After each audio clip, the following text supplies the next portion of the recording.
There is also some dissatisfaction with the other parties who have not been able to keep their promises for years. On the other hand, we as a party started out very strongly. We have a good program with which we can convince many voters. That is why above all, it's a bad joke.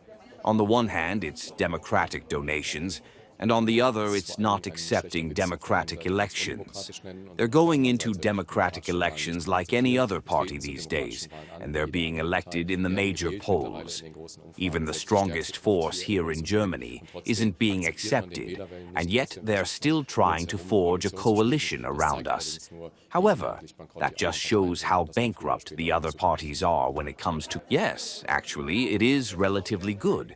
The direct result of the policies of the other parties here in North Rhine-Westphalia, and they always try to justify it with external factors. Of course, there are some whose impact affects the whole of Europe, but we can see that the other European nations have improved considerably as a result of these crises. The policies of the other parties here in North Rhine-Westphalia and also in Berlin are putting a lot of strain on North Rhine-Westphalia as a location.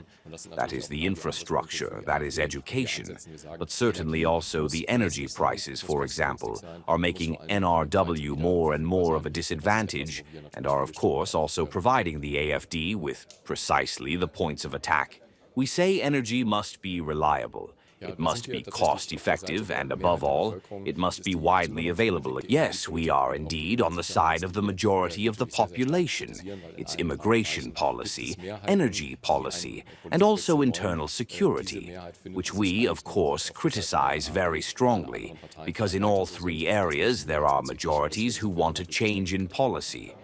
This majority is actually only found on the side of the AfD, because all the other parties are in favor of continuing as before. We explicitly don't want... I can only encourage every international viewer to take a closer look at the AfD's party platform, and perhaps also at the report by the Federal Office for the Protection of the Constitution, the report by the Domestic Secret Service on the AfD. Many things that would be considered perfectly normal in other European parties, such as the Social Democrats and Christian Democrats, are viewed as problematic by other parties in the AfD. In Denmark, we see an SPD that is essentially implementing AfD policies regarding immigration. At the European level, the SPD is happy to work with its Danish colleagues. Here, I am firmly convinced that sooner or later we will be in government. It is really only a question of time because the other parties are clearly unable to solve the major problems of our time. And that will, of course, be a huge task for us to tackle the many problems facing employees that have arisen over the last few decades. The first step will most likely be a financial review. Finances in particular have become a huge problem, even though they have been one of Germany's major issues for a long time.